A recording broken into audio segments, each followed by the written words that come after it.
think everybody should be ready to sell because the things that create value for you, because everybody's going to exit at some point in time, right? I mean, it's just when. Okay. So if you are prepared today, that means that you have discipline in your business and that discipline is getting you more value. Why do growing businesses go broke? Welcome to the Profit Answer Man podcast. I'm Rocky Lalvani, and I help 7- and 8-figure business owners scale profits and cash flow while working less. Every week, we dig into proven methods like the Profit First system, other cash flow strategies, and real execution. No accounting jargon, no fluff. If you're going to be the backbone of America, creating jobs and serving your mission, you deserve to be well rewarded. We're Profit First certified professionals. If you want the masterclass, check out episodes 2 through 13, including Mike Michalowicz, where I break down the entire Profit First book, chapter by chapter. If you want, grab your free copy of the Profit Blueprint book at profitcomesfirst.com and start making profit a habit today. You built this business to serve your mission and your freedom. Let's make sure it pays you back. We also offer strategic tax planning and preparation to help you keep more of that profit. Now let's dive in. People ask me, what do I do? Here are 3 things. We drive more profitable revenue, we manage costs, and we keep more cash. Now, when this happens, you get a big tax bill. And that's why I finally convinced my wife, Dolly, she's the CPA, to help clients on the tax side make sure they strategize to pay as little as possible. If you want help driving revenue, managing costs, and keeping cash, or the tax consequences, reach out.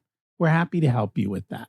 So you're growing your business, revenue's climbing, and you think you're in a great position. But here's the thing. If you've never looked at your balance sheet, and I mean really looked at it, you're reading half the story. And if you ever plan to sell, get financing, or just stop leaving money on the table, that half you're missing is where all the problems and your cash is hiding. My guest today is Holli Moeini. She's a 35-year veteran CPA and fractional CFO who has been in the trenches of mergers and acquisitions. She's going to walk you through 5 crime scenes in the M&A process where sellers lose money and don't even know it. We're talking about a seller who almost lost $1 million the night before the close and didn't know. We're talking about why one line on your legal documents can wipe out your earnout. And we're covering the 30-20-10 rule that tells you in minutes whether your P&L is healthy or broken. I know you're a business owner. Listen in and see what she's got to say. Welcome to the Profit Answer Man, Holli Moeini. It's great to have you join us today. I'm so excited to be with you here today, Rocky. Thank you for having me. And I'm excited for our conversation. Can you share a little bit about your business and yourself? Yes, absolutely. So I help buyers and sellers get ready for M&A. I'm also a fractional CFO. So I'm a 35-year CPA. I worked in public accounting and then I grew and scaled companies. And that's how I learned M&A. M&A was always a part of the strategy. So I learned by doing, and I had my corporate career for so long that I finally said, I'm tired of this and hung up my shingle. And so I should have planned a little bit more before hanging up the shingle. I was like, oh, what should I do? Maybe I'll be a podcaster. Well, that didn't work out so well for me, but my business did. And so I found a mentor that had been in the M&A space. And as we know, that there's so much opportunity now because there is trillions of dollars out for private equity. They're waiting to deploy it. There's opportunity that we've never seen before of buying businesses, building them up and selling them. I'm sure a lot of your audience members have heard that phone ring and say, you want to sell? Send me your financial statements. So I came into the field to kind of help our business owners in every way, the new buyers, the sellers, even sellers that are trying to grow and scale. That's hard. Most businesses close, after 50% close after 5 years, 75% close at 15 years. And then of that number, the people that survive, only 7% get to $1 million. And so there's a problem out there, Rocky, that we need to fix. And so my business is trying to fix that in all ways. It's a lot easier to fix than people realize if they're willing to do the work. And I think that's part of it. You have to understand the language of business, which is the numbers. And when you understand the numbers, then everything else kind of gets better. Yeah, Warren Buffett said that too, that business language is accounting, literally. It is. And I actually read a book from I think it's his sister, how he reads financial statements. And so what he looks for in the financial statements. And of course, well, I don't know if everyone knows this. Your money is built on the balance sheet. And the amount of people who actually look at a balance sheet and how it changes is like even less than the amount of people who make it to seven figures. I think the heavens have parted and God is singing himself. Okay, so this is my story. So I think financial statements are a story. And I call the balance sheet and the income statement a love story. And people are like, well, where's the romance? And I'm like, well, one never leaves the other one. They have an epic ride or die. They're always together. Yet, when I was standing in front of 600 CEOs, founders, people just like you in the audience, and I asked, who reads their P&L every month? Raise your hand. All the hands went up. Who reads your balance sheet every month? The lone accountant in the room. There was one accountant in the room. They raised their hand. And so what you say is very meaningful and impactful. And I think that is one of the reasons why we have so many business failures, that we don't understand that love story. We don't understand how to read those financial statements. And I think it's a matter of learning it in like 15 minutes. I can teach it to any CEO in 15 minutes, at least how to debunk the balance sheet. So I love that you said that. I talk about like your accountant knows when money comes in, and that money coming in usually is revenue, right? So they post it to revenue, but money going out, it could be for anything. And so people don't know where to post things. The accountant doesn't. And things end up going on the balance sheet or mispostings on the balance sheet. And Rocky, I can't tell you how many times when I'm looking at a seller and I'm trying to read the story, or even looking, on the buy side at a seller, the EBITDA, the earnings, their net income breaks down because there are adjustments on the balance sheet that impact the P&L. So everybody listen to this. If your balance sheet is wrong, your P&L is wrong. So it's like every month you're reading only half the story. And so you fall apart in diligence. You don't make the right decisions because you don't have the right margins, or you don't have the right bottom line. You can't diagnose. And so I say all the bodies get buried on the balance sheet because nobody looks there. And don't even get me started on fraud. Fraud happens so much in businesses. And where do you put these things? If money is leaving you, it must go somewhere. On your financial statements, it's easy to put it in places that people don't look. So obviously, I have a passion for the balance sheet. Rocky, I love the balance sheet. Did I tell you that yet? So how have you figured out how to read the balance sheet? And this is what I mean by that question. Very few people will run a balance sheet by month and have it, like let's say we're looking at 12 months, have 12 months of the balance sheet listed out, because the balance sheet doesn't say this is what changed from this month. It gives you two numbers. And you have to do the calculations somewhere else to say this is the change on the balance sheet. Have you found a better way to look at it to say, hey, show me what's going on? Yeah, I have a process. And I'm glad you brought that up, because since I've been doing this for 35 years, in the beginning, you'd have 1 month, or you'd have this month and maybe prior year, same time month. And you didn't have like a 12-month look. So the story I always read, and whether it's the balance sheet, don't even get me started on the cash flow statement. It's the same. If it's cash flow statement or the P&L, you have to trend it, Rocky. You have to look at 12 months. And it's very easy to eyeball what's happening on the balance sheet with a 12-month snapshot. You can do it in 15 minutes. That sounds scary for some CEOs. You can read that thing in probably less than 15 minutes because you're looking for changes. So for example, but alone, it tells you nothing really. Okay. If your AR is increasing, is that because your revenue is increasing, or is that because your customers aren't paying you? Like it could be either. It could be both. And so I take the financial statements and I look at it I'm going to give you my diagnostic process. So reading the story, and the thing that I think most business owners, small, from 0 to 50 million, the first thing I see wrong is their P&L is not categorized properly. So you can't diagnose it. So the chart of accounts is not correct. Cost of goods sold things are not in cost of goods sold. SG&A things are probably in SG&A or OPEX, whatever we want to call that. But, the overhead, things are not in the right category. And so the first thing everybody should do is get things in the right category. And then they look at their margin. If you do not have margin above 30%, so it's called the 30-20-10 rule. It came from Adam Coffey's Empire Builder book. He's a CEO that has had $2.5 billion in exits. And he's the real deal. He worked with Jack Welch back in GE. And anyway, his scenario is the easiest, best way for me to tell you. So I credit him with it. But it's your gross margin must be over 30%. If it is not north of 30%, you have a pricing or a cost, you have a cost or a pricing problem. And SG&A should be less than 20%. And if it's higher than that, you have an SG&A problem. And I will come back and talk about selling in a minute, because selling is housed there.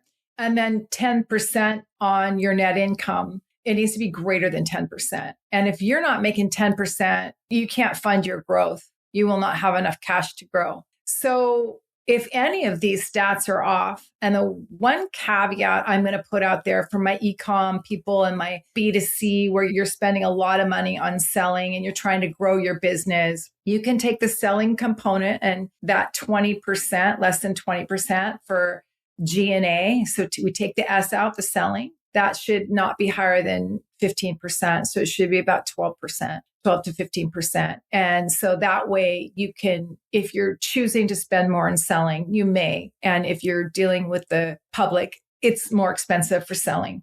So that's my P&L diagnosis. And then, but again, what do I look at? I look at 12 months. If I have a gross margin going up and down, and we had a weird month, we had this, it becomes permanent. Weird becomes permanent. That's an accounting issue usually. That's like accounting nonsense, up and down, up. If it looks like a heartbeat, it's a problem. It's usually accounting and timing is an issue there. And then I go to the balance sheet. I look at it for 12 months and I look at some levers there. And the first lever I look at is AR. I always have AR days, the days to get paid, DSO people call it, but days to get paid. I look at that cycle. I chart it by month so I can see, are we going up or are we going down? Our company's hygiene is in receivables. We teach people how to pay us. And then I go to inventory. If you have inventory, get days on hand. And I look at those levers. And I also look at AP people, accounts payable.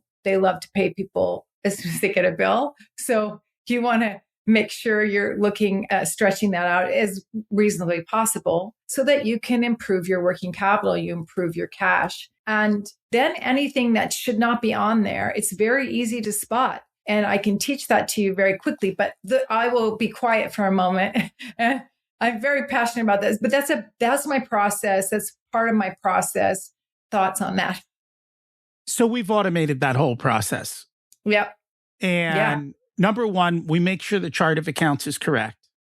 Yep. The second thing we do is we break the business into what I call two parts. So if you think about cost of goods sold, to me, there's two parts of the business. There's the part of the business that it costs you to deliver whatever your product or item is. And then there's the part of the business that costs you to run your business. And the running your business is broken down to the sales and marketing part and everything else. And so all those things you said are pretty much three things. I love that. Right? Yeah. Balance sheet, same thing. So what we do is we just take their monthly P&Ls and balance sheets, and then it automatically translates them into the percentages and the dollars. And so you can see, hey, are we where we're supposed to be, above or below? And we can also look at just a simple metric to look at our marketing and dollars spent, including salespeople and everything, and say, hey, are we too high, too low? And then we also look at how much our employees are delivering to gross profit. So we look at their labor efficiency ratio. So all these things, and it's every month, it's all there. So you can immediately see the trends, know the number, thumbs up, thumbs down. Okay, how do we fix it? Was it a blip? What's the conversation? And the whole conversation comes down to minutes, not hours looking at numbers going.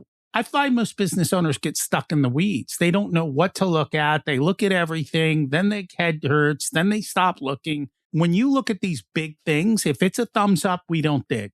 If it's a thumbs down, I go dig and I tell them, hey, I dug and this is the reason why, what occurred. And sometimes there's an explanation. Sometimes they're unaware. That's kind of the way we look at it. And then my sheet automatically, my balance sheet month to month lights up. Did it go up? Did it go down? Or can I ignore? Because 90% of the balance sheet doesn't change. Right. And so I don't want to look at, I want to look at the 10% that changed. Show me what changed. Show me what went up, what went down, and then what is the difference? I think that's so powerful, what you're talking about, and that automation of being able to quickly look at it. I think people think it's overwhelming, but lighting up if there's a problem, all of that takes hours probably out of a CEO's life, a founder's life. This is very impactful, but yes, I mean, and being able to kind of highlight what the issues are is really important. Yeah. We call that who, not how. Yeah. Yeah. Get your who does this for you, brings it to you, and helps you work through your solutions instead of doing all of that. So one of the things I know you've talked about, and the reason for all of this is to be prepared to sell at any moment. Now, a lot of business owners say, I'm never going to sell. Okay. It's being prepared to be bankable, which means that you can walk into a bank and get a loan. Be prepared that you don't have to be dealing with all this stuff all the time because you're not the headache and you're not the bottleneck and you're not the headache. When things flow, business becomes easy and that makes life easy. Yeah. I mean, that's true. And so I've found that there's a few things that really creates, I think everybody should be ready to sell. Because the things that create value for you, because everybody's going to exit at some point in time, right? I mean, it's just when. Okay. So if you are prepared today, that means that you have discipline in your business and that discipline is getting you more value. That's what I see. And so there's some value drivers that you were just talking about, Rocky, where you said, you can't be involved in everything. So having a leadership bench, having systems in place, having your financial records clean and consistent and knowing your numbers, all of these things help create value. So when I look at M&A, I say that there are about 5 crime scenes in the M&A journey that take place where it is the moments where money and risk change hands. And sometimes you don't even know it. And the first one that you're talking about, of course, is the financial story. And that is having clean records and maximizing those records. So if somebody calls you and says, give me your financial statements, you don't send them cash-based, non-maximized financial statements. You don't send them your tax records. Tax was built for compliance. You want to show books that are of value. And I think a lot of small business owners don't do that. And then we just talk lovingly about the balance sheet. I've seen that the balance sheet blows up your earnings at the end of the day in diligence. And so you think you're selling, but you're not. So that first crime scene is one that is mission critical for both buyers and sellers. But for sellers in particular, they need to look at their story 3 years back and look at the consistency of the cash flow. And that builds trust. So when you sell, you're in multiple, you usually sell as a multiple of EBITDA, earnings before interest, taxes, depreciation, and amortization. And it's a range. And so you want to be the top end of that range. Well, how do you get to the top? And if it's 5 to 8, how do you get to 8 versus 5?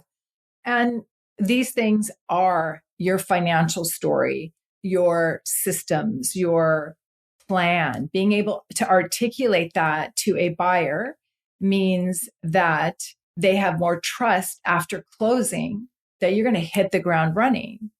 And what it means to you if you're not selling is that you're maximizing your potential every single year. You're putting a plan together, you're doing systems and efficiencies, you have clean financials so you can make those great decisions. And so it's very meaningful. Even this crime scene is even meaningful if you're not going to sell. And that's the first one. That's the biggest one. That is the same crime scene that I have seen fast growing companies not qualify for funding. As a matter of fact, I just had the conversation today with a company. They're doing fine. But I mentioned to them, I go, if you ever want to get financing, your balance sheet isn't going to support it. And it's not because they're doing anything wrong. It's because the owners are taking a lot of money out of the company. And so when you look at how much skin in the game they have, it's not there, which makes the bankers very leery because they're like, whoa, why don't you have skin in this game? Yeah. And so it's just understanding that. I had another fast growing company and they hit a blip, which you will hit blips. Mm-hmm. Their P&L looked great, but their balance sheet said non-lendable. And so they had to make major changes. I think I love this. What you're saying is true. And I think what happens, particularly with fast growing companies, but it happens everywhere, is that owners don't know that you need working capital to grow. They don't understand that. So we need cash to grow and make more cash. And so if you're fast growing and you're extracting it out of the company in distributions or the country club, or there's a lot of personal stuff that gets mixed in, that is going to be challenging for you. You will hit a bump, and then are you bankable or not? That's the next question. And you'll be signing your life away as a personal guarantor. I assure you of that then. That's the one that people didn't realize that nobody's talking about right now. A whole lot of people got what they thought was free money from the government through the EIDL loans. Yes. And frankly, they wasted it. But now they have a personal guarantee in place and they use the money for operations, not for growth. Mm-hmm. And now they're carrying this albatross, and their EIDL loans are on the books still today for more than what they borrowed. So they're not declining, they're increasing. Yep. And those loans are going to be there for 30 years. That's like personal bankruptcy to get out of this stuff. Right. I see it. I see it on my clients' balance sheets as well. A same situation that is out there. Knowing how to use the money, it was exciting to get the money. And I understand that. And knowing how to use that so that you're growing your business. I mean, I don't know. It's one of those things that I see it. I'm seeing my clients hurdle that, but it's a 30-year albatross. You're correct about that. Mm-hmm. So that was just number one. What's number two? I know. Okay, I'll hustle through all of them, then we can decide what we want to talk about. So working capital is number two. Nobody knows what it is. None of the accountants actually know. They don't agree on calculating it. So talk about being squishy. This is a squishy number, Rocky. And sellers that go into the marketplace think I'm going to get paid a market price, and then I get to take my AR and my working capital. You didn't make that AR as a buyer. I made it as the seller. And what's happening is, and that's never occurred on big deals, sophisticated buyers, you always have to deliver working capital with gas in the tank. That's what we think of gas. When the car comes with some gas so you can drive it off the road. So when payroll comes Friday after close, you have some cash to pay the people. So sellers not putting that into the price when you go out in the market and not considering that can cost you potentially millions of dollars. So that is a crime scene on both sides, because people look at this a little lazy and just say, hey, 3 months average historical working capital, which might not be accurate. Or if you're carrying more working capital, you shouldn't be giving extra working capital to your buyer. They should get just enough to run the business. And so it shouldn't be too much gas. It shouldn't be too little gas. So that calculation is the squishiness. And so the next crime scene is diligence. This is where most deals fall apart in diligence when a CPA firm does a quality of earnings, a Q of E on your company. You've got to have clean financial records, or you're going to start getting that letter of intent renegotiated at this time because you've signed something prior to diligence. You've signed an LOI, promises started happening, money starts getting spent in your mind, things are happening there. So you will get retraded at that point in time. And then we have earnouts. So right now, one of the biggest bridges to get from what I want as a seller and what the buyer's willing to pay is this bridge called an earnout. Most people hate earnouts. I actually like them.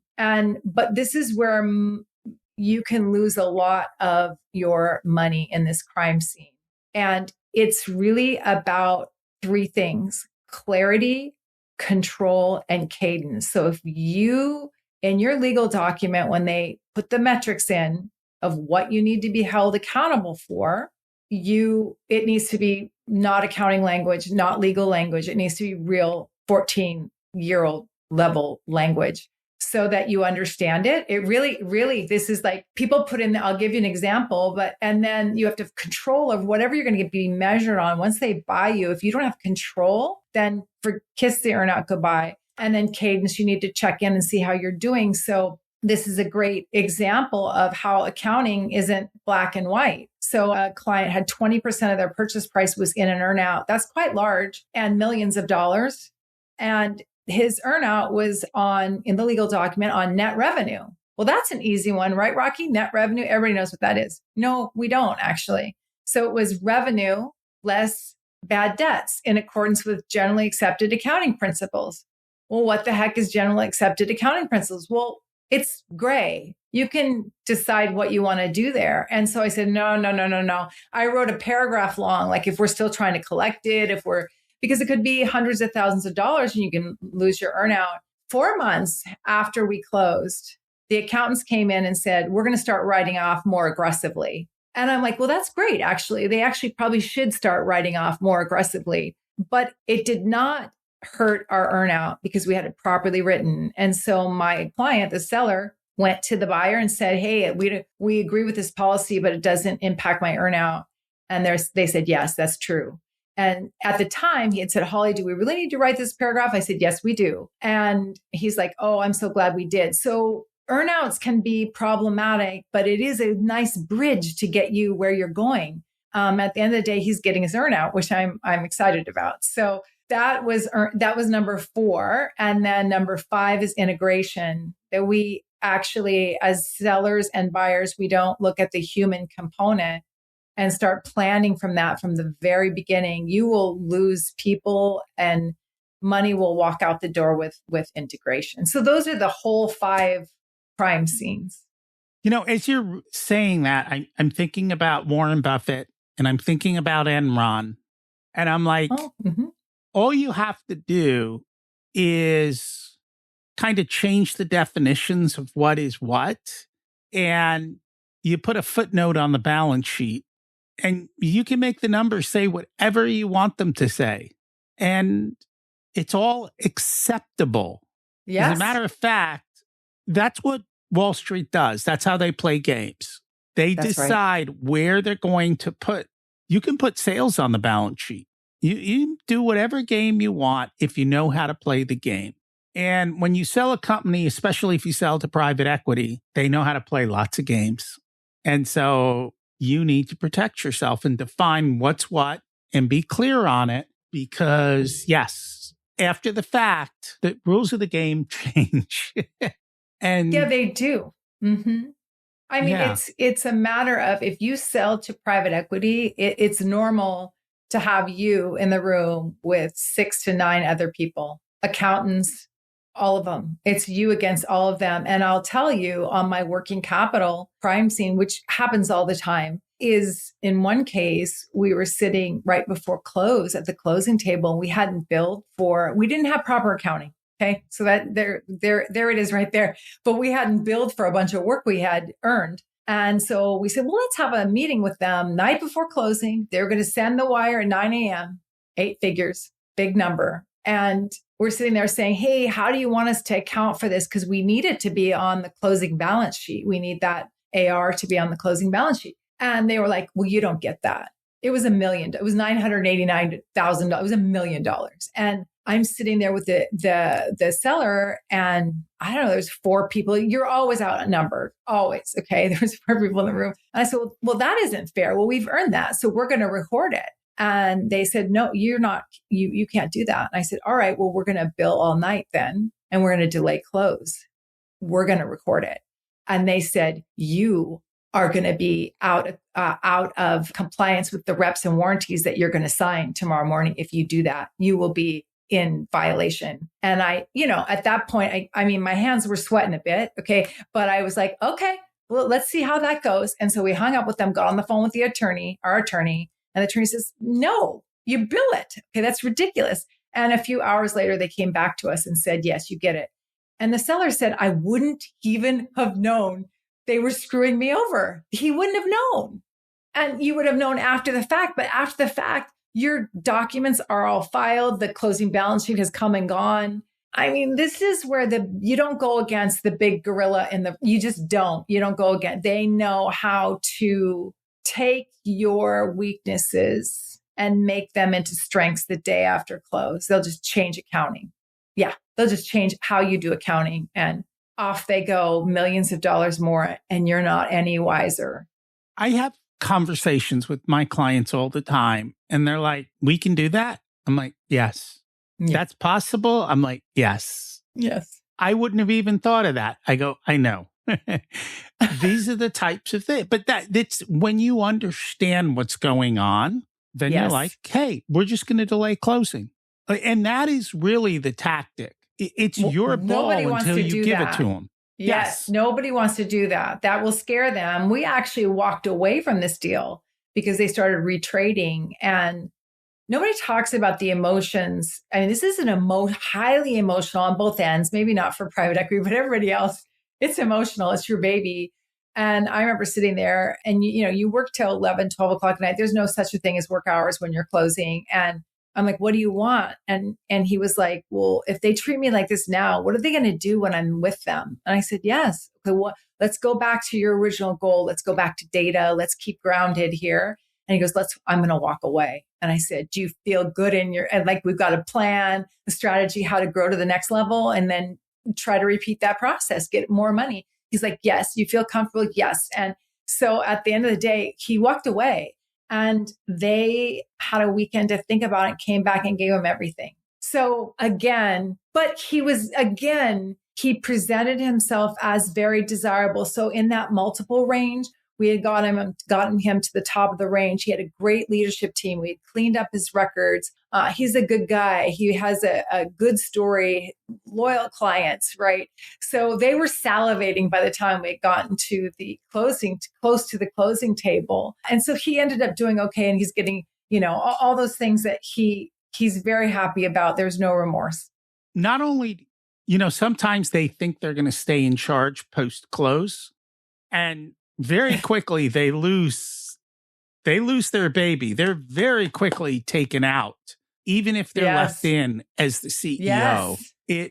There's a new GM in town. Yes. There's a new GM in town. They don't ask how you're doing. No, they don't. They ask how the business is doing. That's correct. There's none of that happening. Well, it's cute because one of my clients called me and he said, everything you said was going to happen happened, which means that he kept in the company, but a new person came in.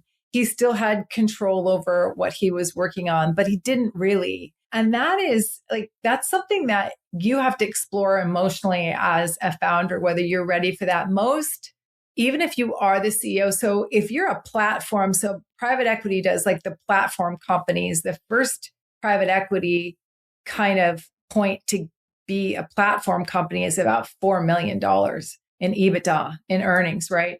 So a lot of us aren't at that point in time, but if you're a platform company, they may hire you as a CEO. Most of the time you get fired.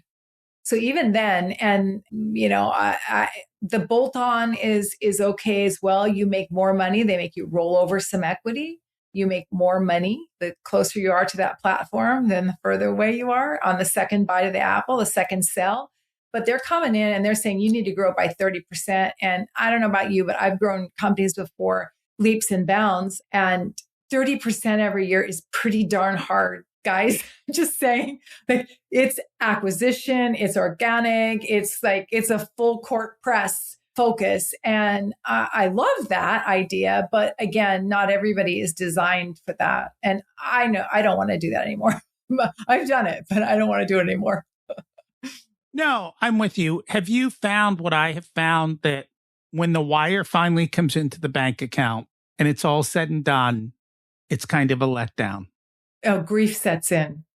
Yeah. It's a literal thing. Grief sets in.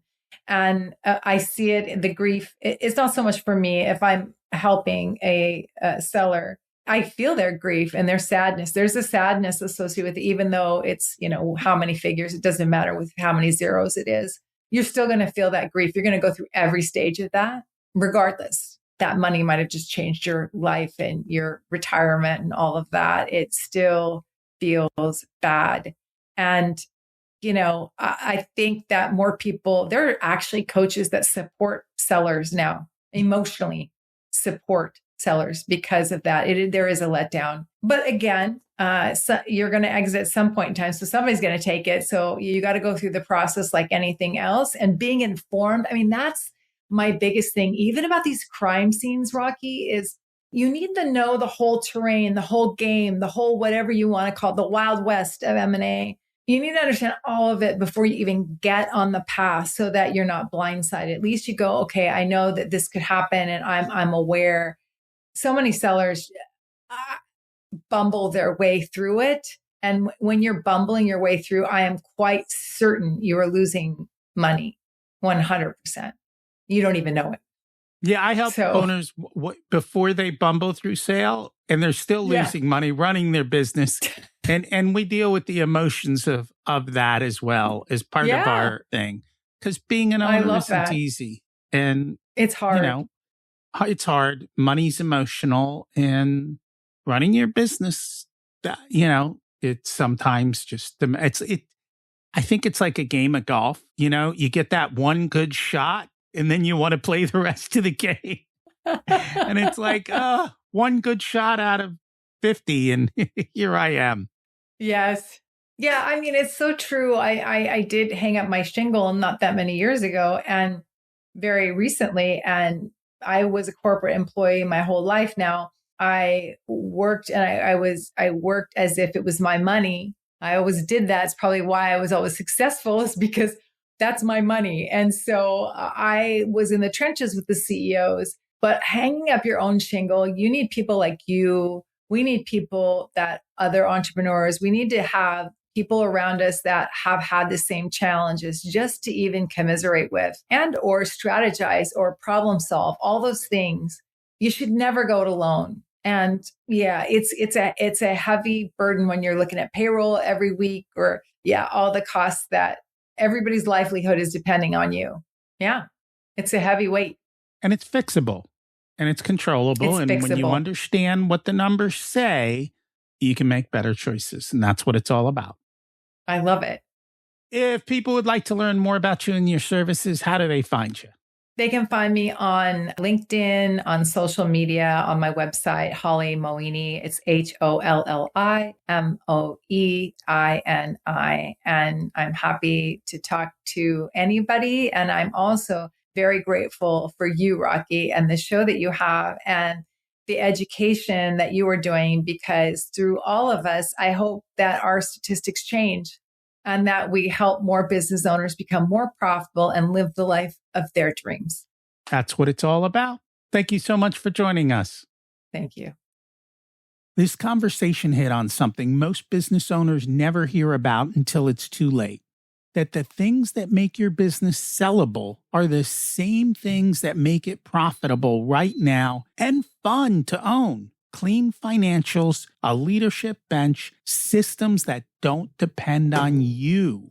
Here's what I want you to walk away with. Run your balance sheet month by month for 12 months and look at what changed. Holly said you can learn to read it in 15 minutes. 15 minutes that could save you hundreds of thousands of dollars. Here's the reality, though. I've done this all the time and I've watched people do it. It's a lot harder than it looks. And sometimes you need help.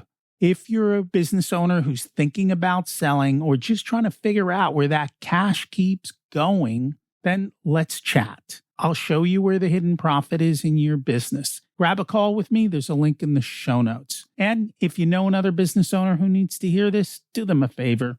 Share it with them. Tired of scaling and growing beyond your cash? Ready to end the cash flow roller coaster and build real wealth inside and outside your business? We should talk. I serve 7 and 8 figure mission-driven business owners increase their profit and cash flow while working less. We help you build the businesses that run without you, so you work less and make more. Book your discovery call today. There's a link in the show notes. You'll work directly with me as your Chief Profitability Officer. If you're a 6-figure business owner, check out the Profit Blueprint program at ProfitComesFirst.com. It's your guided path to mastering your numbers with my assistance at an affordable investment for your revenue. Check out my other podcast, Richer Soul. It covers leading yourself and building the ultimate life and business. There's also a link in the show notes. Thanks for listening to the podcast, where revenue is vanity, profit is sanity, and cash is king. Have a profitable week.